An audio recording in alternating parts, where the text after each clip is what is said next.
দর্শক, সংবাদের শুরুতেই যেমনটি বলছিলাম, টঙ্গীর তুরাগ তীরে আমিন আমিন ধ্বনিতে আখিরি মোনাজাতের শেষ হলো বিশ্ব ইজতেমার প্রথম পর্ব। মোনাজাতে বিশ্ব মুসলিম উম্মাহের হেদায়েত, ঐক্য, শান্তি সমৃদ্ধি কামনা করা হয়। এছাড়া সব ধরনের গুনাহ থেকে মুক্তির জন্য আল্লাহর কাছে ক্ষমা প্রার্থনা করেন মুসল্লিরা। এবারের বিশ্ব ইজতেমা সুশৃঙ্খলভাবে অনুষ্ঠিত হয়, খুশি তারা। দর্শক, ইসমাইল সর্দারের যে প্রতিবেদনটি প্রক্রিয়াধীন ছিল সেটা আমাদের হাতে এসে পৌঁছেছে, আমরা দেখে নেব।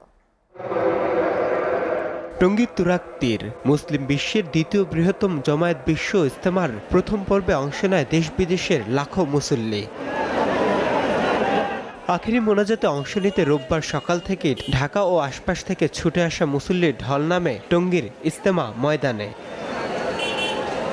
মোনাজাতের আগে কানায় কানায় পূর্ণ হয়ে যায় ইজতেমার মাঠ ও আশপাশের এলাকা। জাতির কল্যাণের জন্য এবং দোয়ার জন্য বড় ইজতেমা, বিশ্ব ইজতেমা প্রতি বছরই আসে থেকে আর কি, আল্লাহ পাক আনায় আমরা আসি। আমি সবার জন্য এই দোয়া কামনা করি। আল্লাহ ভালো লাগে। বক্তারা যে বয়ানগুলো দিতাছে, এই বয়ানগুলো শুনে আমার ভিতরে খুব ইন্টারেস্ট লাগছে। জায়গা না পেয়ে প্রধান সড়ক থেকে শুরু করে যেখানে পেরেছেন সেখানে মাদুর বা পেপার বিছিয়ে অবস্থান নেন। আল্লাহর কাছে আমাদের অনেক কিছু চাওয়ার পাওয়ার আছে। যার যে নিয়ত অনুযায়ী আসছি, আল্লাহর কাছে প্রার্থনা করব আল্লাহ যেমন গুনাহ খাতা মাফ করে, আল্লাহ সবার সুস্থ রাখুক। যারা শহীদ হয়েছে তাদের জন্য আমরা দোয়া করব, যাতে আল্লাহ তাদেরকে ব্যস্ত নসিব করে। সোয়া ৮টায় শুরু হয় আখিরি মোনাজাত। লাখো মুসল্লির সঙ্গে মোনাজাতে অংশ নেন অসংখ্য নারী ও শিশু।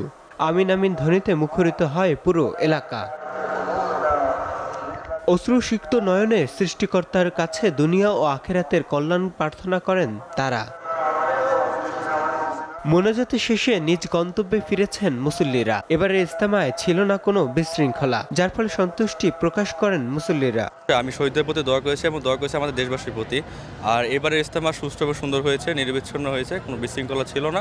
আলহামদুলিল্লাহ, মুসলিম উম্মাহ সর্বোপরি বাংলাদেশের জন্য এবং সকলের জন্য আমরা দোয়া করেছি। যারা মুসলিম আছে, হিন্দু আছে, সবার জন্যই দোয়া করবো। আমরা সবাই যাতে ইমানের সহিত চলতে পারি, এজন্য আল্লাহ তাআলার কাছে দোয়া করছি। আমরা শান্তিপূর্ণভাবে আখিরি মোনাজাত পাইলাম। এবারে আমরা খুব সুন্দর এবং সুশৃঙ্খলভাবে যেতে পারতেছি। না, বিশৃঙ্খলা হয় না, শৃঙ্খলাভাবে আমরা করছি ইনশাআল্লাহ।